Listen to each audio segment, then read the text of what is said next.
gentlemen, boys and girls, here we are. We finally made it to Central Park. I've been meaning to get here since the first day I arrived in New York, and as you can see, I am here.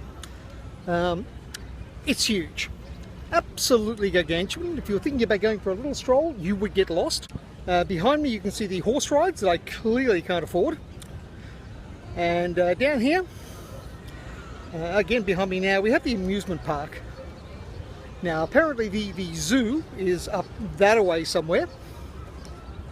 But yeah, Central Park, New York. Stretching for about 10 blocks I think, so it's slightly huge. Now, there are several ways to get around Central Park. You can either ride yourself.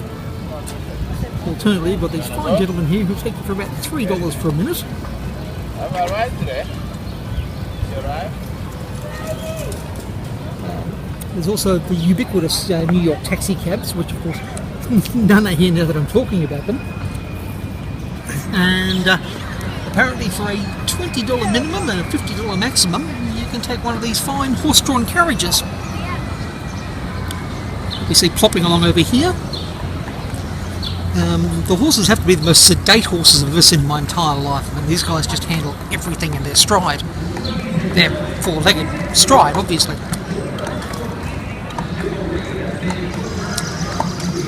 Just clopping onwards.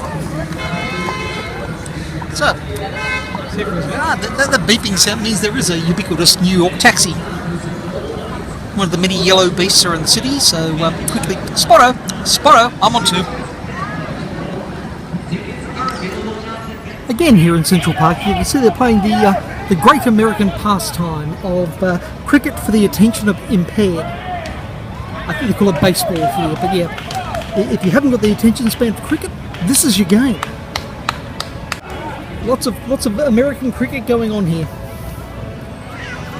Here we can see someone who's clearly a former lion tamer, who's now using his talents for good and amusing children in a socially acceptable way, which I think is fabulous. I don't know where his chair's gone to, but he's certainly got the whip there. Behind me here, ladies and gentlemen, there's the Central Park Carousel, because in New York they don't have roundabouts.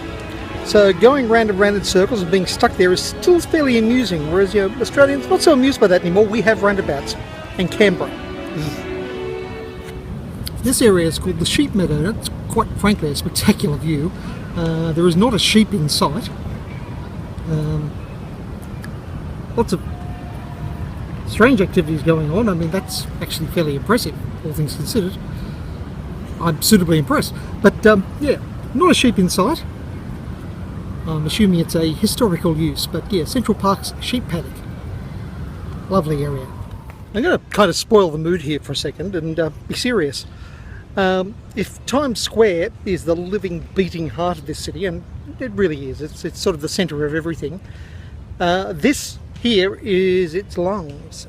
It is a beautiful green space, as you can see. It's absolutely gorgeous area. I can see why you come for a walk in Central Park as a lunchtime activity or an evening activity. Apparently not after dark though. After dark is bad. But yeah, this is absolutely glorious. Here there is a statue of Columbus, which was presented to the city of New York on the 400th anniversary.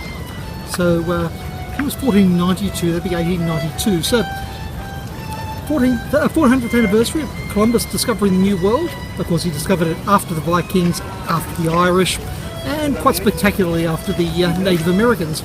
So Columbus kind of finished last almost. Literary walk on Central Park starts off, of course, with the Bard, Bill Shaky, William Shakespeare, the man who virtually reinvented the English language. Yeah, if that was even his real name. Also here on Literary Walk, there's Sir Walter Scott.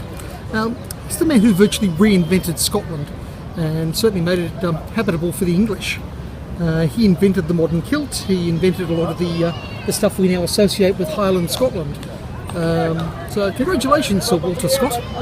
You invented Scotland. Robert Burns is the great Scottish poet, and you can tell he's a poet from the way he's wistfully looking off into the sunrise over here, gazing to the east wistfully, and although he is holding no paper at all, he's holding his pen, possibly being a poet, to slash his own wrist with.